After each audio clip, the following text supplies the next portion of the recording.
Thank you for joining us. This is Live with Miami's Community News, and I'm Michael Miller. Our guest today, Robert Alonso, is a school board member in District 2, and you've been in office now for almost 2 years. Next month, yes, it'll sir. be 2 years.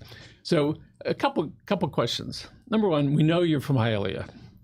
In the old days, we used to laugh. Oh, they're from Hialeah. Then all of a sudden, we see some Harvard graduates that are in Hialeah. We see somebody that's on the county commissions, Hialeah. We have Madeline Pumariega from Hialeah. So all of a sudden, over 50 years, right, Hialeah has really gotten a lot better, right? And it is the people that are there that are making a gigantic difference. But when did you decide, I want to serve the public in a sometimes tumultuous way, that you wind up with it? What occurred for that?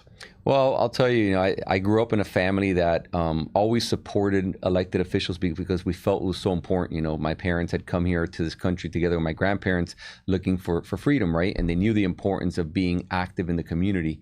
But I never thought that I'd actually be myself running for any office or any space. I was in the tech world and, really never had any thought for it. But, as you sat there, I think to me, one of the most telling times was watching my father, how he was always giving back to the community. And when he passed away, I was sitting there at his funeral, and so many people were coming up to me and sharing with me the fact that he had helped them with this, or he was involved in this organization or the other organization. And I said, if tomorrow somebody were to say, what did Robert do? Is it going to be that he was a tech guy and developed great software, or that he cared for his community and gave back of his time? So it really helped me come to a realization that you have to give back, and you have to give back to your community. So, Roberto, when did you realize that your father was a giving person? Well, throughout life, I think I saw it, but really didn't appreciate it. You kind of see your own family and it's like, oh, they're just doing what they got to do.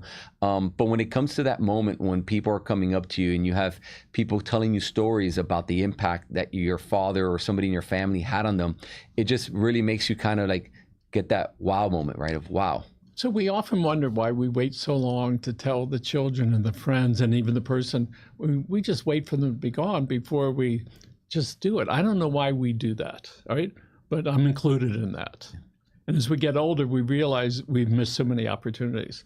So when your father was giving, how old do you think you were before you said, look what he's doing? Before you may even realize what it was. Do you have an age frame? Well, I'd probably say in my college days, okay, once I started going to college. But like you said, growing up as a kid, you just felt that it was normal, right? It's our responsibility or the duty of them. So you went to Miami-Dade, graduated from there, then you went to FIU. Yes. All right. Tell us about your experience in Miami-Dade. I know you commit a lot of time, so why don't you tell us what you do also? Yeah, Miami-Dade College is a gem in this community, if not this entire country. Serving as, democracy's college. It's really the college that's there for every single student, regardless of where they're going in their lives. I played football throughout high school, and I thought I was going to go play football in some college or university, and came to the realization that, a Cuban kid from Hialeah wasn't going to have the bone structure to be able to survive there. So I went to Miami-Dade College kind of lost, like, where am I going to go? What am I going to do? And the professors there, the counselors, really helped me kind of understand where it was that I needed to go and were patient with me. So I'm always so appreciative of those first 2 years of my education in higher education that Miami-Dade College was there to support me. And as you went through that, years later, you went back and you're serving. Tell us about what you're doing there. Yeah, so years later, as I shared with you, my first introduction to public service was at Miami-Dade College. I wanted to get involved, and an opportunity arose at Miami-Dade College with a board member opening. So at that point, I reached out to some friends that were involved in the political world, state representatives and senators that were representing our area, and said, look, I really want to give back. I want to get involved in education. I have all this experience from the past. How do I get on there? So I submitted my resume and really advocated for it, and got blessed with the opportunity to be able to serve there. Okay. I'm going to go back to when you first came to the your parents came to the United States. Tell us about Operation Peter Pan. What was that? Because there are a lot of people that are older or that don't care. So tell us about that. Yeah, so I think that's something really important. it was a time in our lives for the Cubans that it was a very difficult one. My dad was 13 and my mom was an 11-year-old. And their parents put them on these freedom flights that were flying out of Cuba through the Catholic Church, and it was Operation Pedro Pan. And they were being flown to the United States, and the Catholic Church would receive them. This was I think my dad came at about 62, so I think it was like the early 60s. And they came here without their parents. Their parents thought that they were going to be coming to meet with their children in the next couple of days, and it ended up being years. My dad was here in this country for 2 years by himself, without his parents. At what age? At 13. So imagine getting some a 13, foster children, foster parents, if you will. They all came to foster homes. They were placed. My father went to a home with a gentleman who was a distant family friend. I think he might have been like a distant uncle that took in 5 boys, and they were living in a 1-bedroom apartment. All the boys would sleep on the floor, and they would wake up in the morning. But I tell kids all around us, especially this large immigration influx that we've had lately, was when these immigrants were coming back then, nobody spoke Spanish in Miami. And my father got here, his first trip ever outside of Cuba was flying to the United States, arriving in Miami, not speaking the language, not having his parents. Not knowing where he was going. Not knowing where he was going. He's how old? My father passed away. He would have now been probably mid-70s. And how old was he when he came? He was 13 when he came here. And your children, how old? I have a 16-year-old and a 13-year-old. Imagine what they must be thinking right now, what their grandfather did, going to this strange place, no speaking Spanish, no speaking English, what's happening? Yeah, no, it was incredible. So one of the things, and I remember when that was happening, I would say to my father, he was very active in politics. How is it Cubans can come to Miami, and it looks like 5 years later, they're owning banks, they're owning duplexes and cars and have these jobs. And he pointed out to me, when they come, it's because they are driven for something more. And it sure sounds like your father gave that to you. Oh yeah, it's definitely the American dream, and we all live it. And sometimes we forget it. We take for granted what we have here, and it's really an honor and a privilege to be able to live in this country, and to be able to be given the opportunities that we get given here. Even our poorest of the poorest are rich in so many other nations throughout this world. And when you spoke about Miami-Dade College, when Madeline Pomeriga spoke at our event, she pointed out people come to Miami-Dade. We help them, whether they want to become an electrician or they want to go to MIT, and everything in between. There would be spontaneous applause. And we've done hundreds of these. Rare is it, there's spontaneous applause. Typically, people wait until the end. I started getting phone calls, mostly from women, said she was talking about me. I came from Cuba. I had 2 kids. My mother was a housekeeper. My father died when I was 8 years old. We had no money, and I went to Miami-Dade, and it was a pathway, right, to their success. Many, many, many phone calls. And we realized exactly what you're saying. This is a tremendous way where people can go. They can walk out of college there with no debt and with great teachers. And some of my best experiences were teachers at Miami-Dade many years ago who helped me get over this hump. And the biggest one was I was struggling in a class, and the teacher said, come on, we've got a special class. I go, and it's in her office. It's 2 desks. What's wrong? I said, every time I start to write, I get frustrated. I pull the paper out of the typewriter. We used to use typewriters, right? And she said, Michael, why don't you do this? Why don't you, the next time that happens, stop, pause for a few minutes, and start again. And here it is, 50 years later. And I still live that, which is, now it's easier just to be able to do that. And then I had a professor, I was friendly with him for 40 years. After he died, his wife was having a medical issue, calls me. And I go over, I go, why are you calling me and not your 50-year-old son? She's, because I trust you. And it was like incredible. I picked up the phone and called her son. I said, you need to get over here.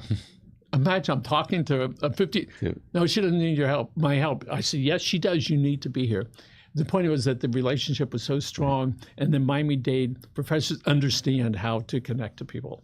Definitely. So you've been on the school board now for 2 years. You've had some special things that you've tried to get done. So let's talk about one of the things I noticed was EKGs and how you want to bring that, and I'm not sure if you had to athletes, to be able to test it. Tell us about that, and what was the motivation for that? Definitely, yeah. So the motivation to me was actually an experience I had myself as a high schooler.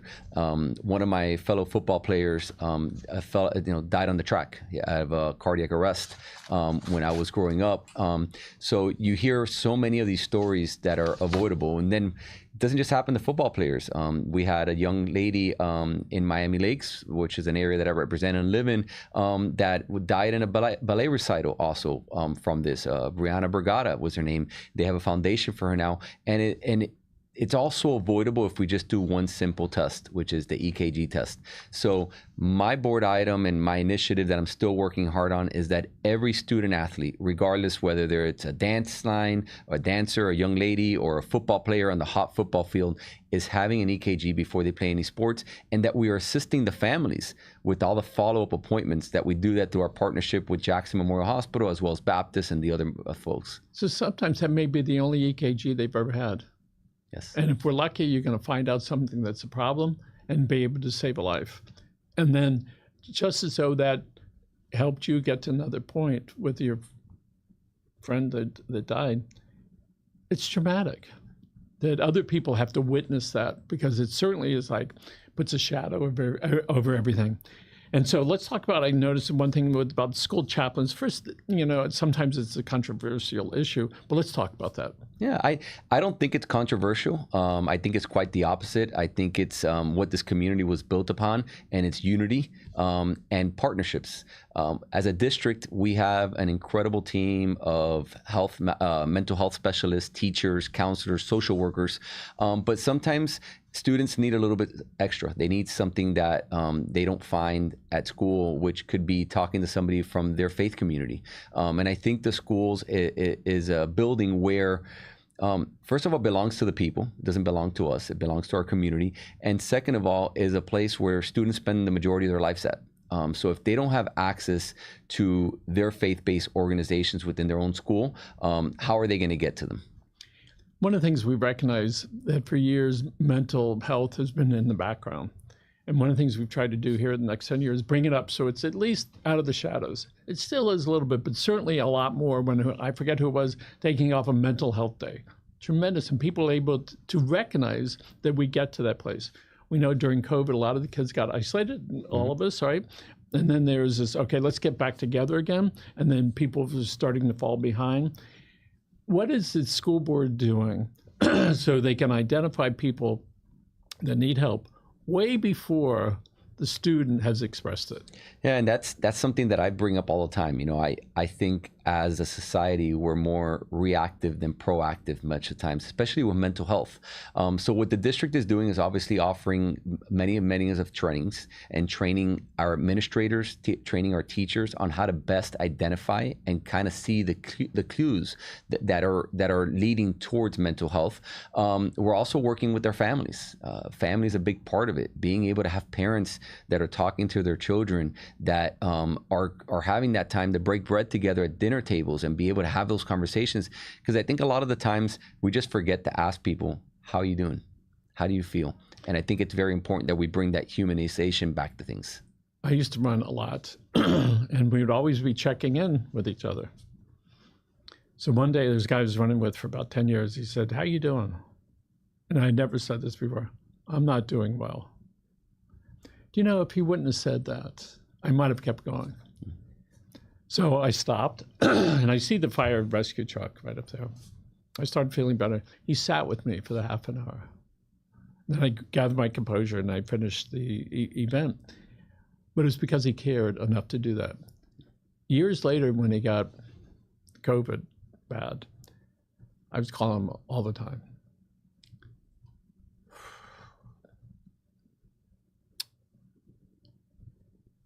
And I said to him, remember when you were with me?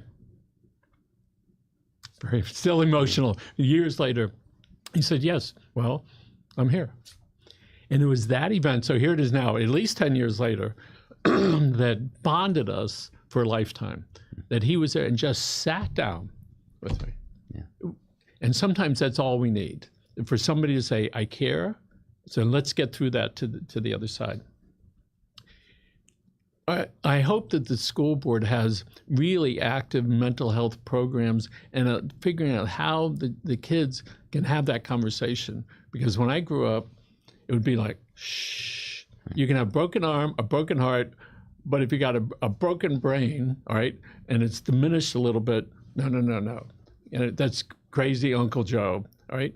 And so there's been a lot more health care provided. And when we saw the Michael Phelps years ago get on, he says, this is what we do. It's so common now, and I'm so happy to see that change. And then the other thing that happens a lot in the school system is a lot of kids are abusing drugs and alcohol.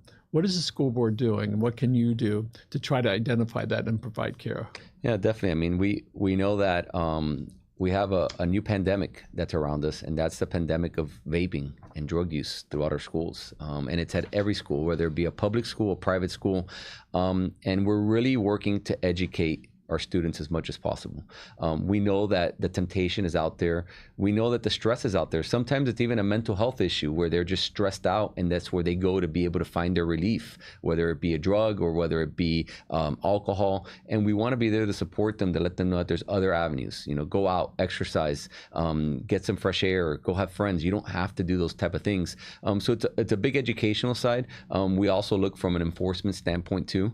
You know, inside of our schools, whether it be with detectors that can detect smoke inside the bathrooms, as well as, you know, educating them. And I think it all goes back to educating them as well as their parents and their families, because sadly enough, sometimes we see that the parents themselves are feeding into that by providing the alcohol, by providing the drugs or the vaping devices to these kids, and they don't realize what the long-term effects are going to be on that by giving that to your child.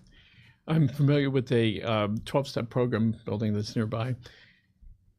They do classes that get-togethers at lunchtime, 4, 5, 6, 7 at night. Monday is a big night for them. They at least have 75 cars.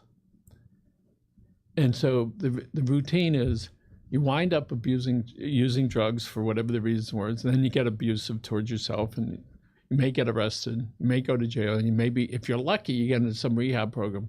But then the whole family's really involved in that. It's not just a single person.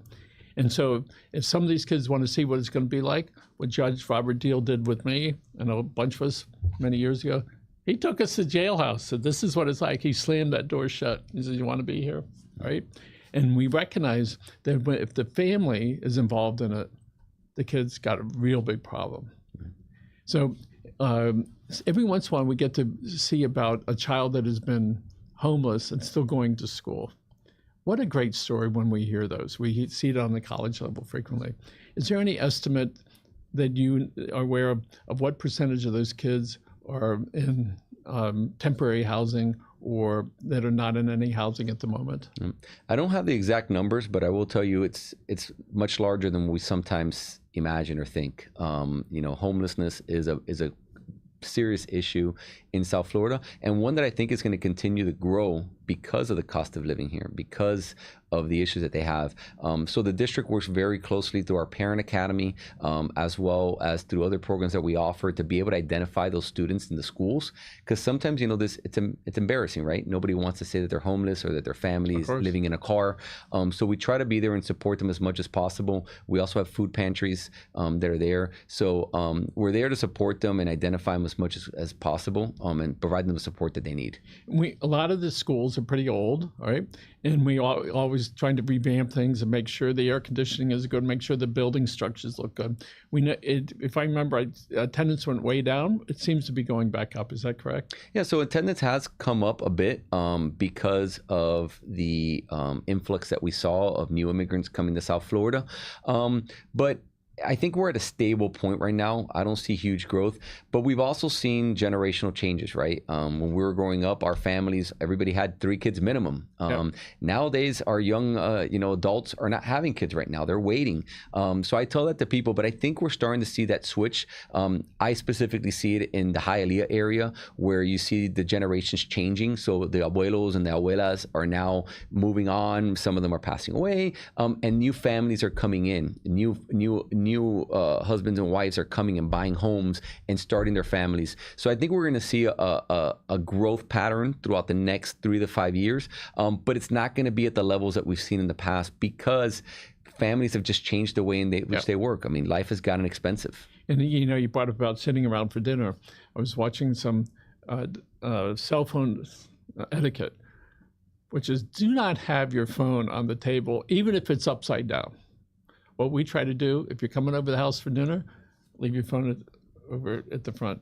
Of course, we all sort of sneak away, go to the bathroom and grab the phone because that's part of the process. Yeah. But at least when you're there, put the phone out of there, and we all have that habit, especially the young kids, right? And so we have this basket. Put it there, turn it off and put it there. You can go in 30 minutes. So your district is up north. So give us the most northern boundary and the approximate south boundary. Yep. So the northern boundary is actually the Dade-Broward County line. I go all the way to where the turnpike meets Dade County, which is a divider line, coming south all the way to Okeechobee Road, and then east and west all the way out to the Everglades. Going west and going east up to 57th Avenue. It has a little bit of a curve once we get into Hialeah, opens up to Lejeune and so on.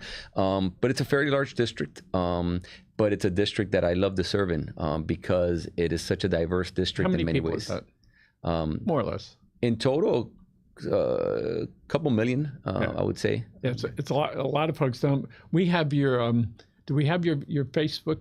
Do we have that, Michelle? We'll put that up on the screen. So if people want to reach you can reach there, or they can go to Miami-Dade Public. Yep. So you go to dadeschools.net and you can see my link there. I also have my own personal website, which is robertojalonso.com. And, I try to stay as active as possible. But I want to go back to a point you talked because there's an item that we're working on. It's called screen time. Okay. And it goes to your cell phone usage and device issue. And I think we need to, as a society, realize the impact that the excessive screen time is having on our children as well as us as adults, both from our eyes, our physical being, as well as our mental health. So you're going to be hearing a lot more coming from the district on that, but we need to, as a society, realize the harm that sometimes comes. And it's almost like it's a necessary evil, right? Because COVID kind of forced us to it, right? We need to be in front of a computer now. We need to be on our devices because we access everything through there. So it's important that we do everything in moderation and that we're educating our kids and their families that you need to have a break from those devices, whether it be dinner, whether it be going for a walk, whether it be going to a park, because if we don't do that, the long-term damage is going to have not just on your physical body, but your mental as well is going to have a long-term effect on you. Well, Community Newspapers hopes that you work on helping the kids that need mental health care, trying to get it ahead of time, make sure that the families as best you can are involved with it. And I know that's very hard. Try to control the drugs issue, which is, I'm sure, is everywhere. I'm sure if I looked at it, I would be shocked, all right? And that we can put some new paint on some of those buildings, get some teachers in there, and I know most of them care a lot. And you see that they're very devoted because they could have chose something else, but they do that. We hope that you continue on your road to success. But I would like to get back, we got 2 minutes left. In your life, I'm sure you had many people that helped open that road for you, maybe some mentors. And what I'd like you to do, if you're interested, is to thank that person, whether they're here or they're gone. And I'd like you to look right in that camera and thank them. Yeah. Are we on? There we are. Okay, you're on. Straight on, Roberto. Yeah, so unfortunately, that person is not here any longer, but it would have to be my father. And it was because he believed in me. And when many turned their backs on me and said that I wasn't going to make it in life, he never gave up on me and always stood behind me and supported me and provided me the resources that I need to be able to make it to where I'm at today. So I'm eternally grateful to him. And I know that he's watching me down from heaven every day. Wonderful. Roberto Alonso, Miami-Dade County School Board, thank you very much for being here. Folks, where am I? Red camera? Thank you for joining us, and take care.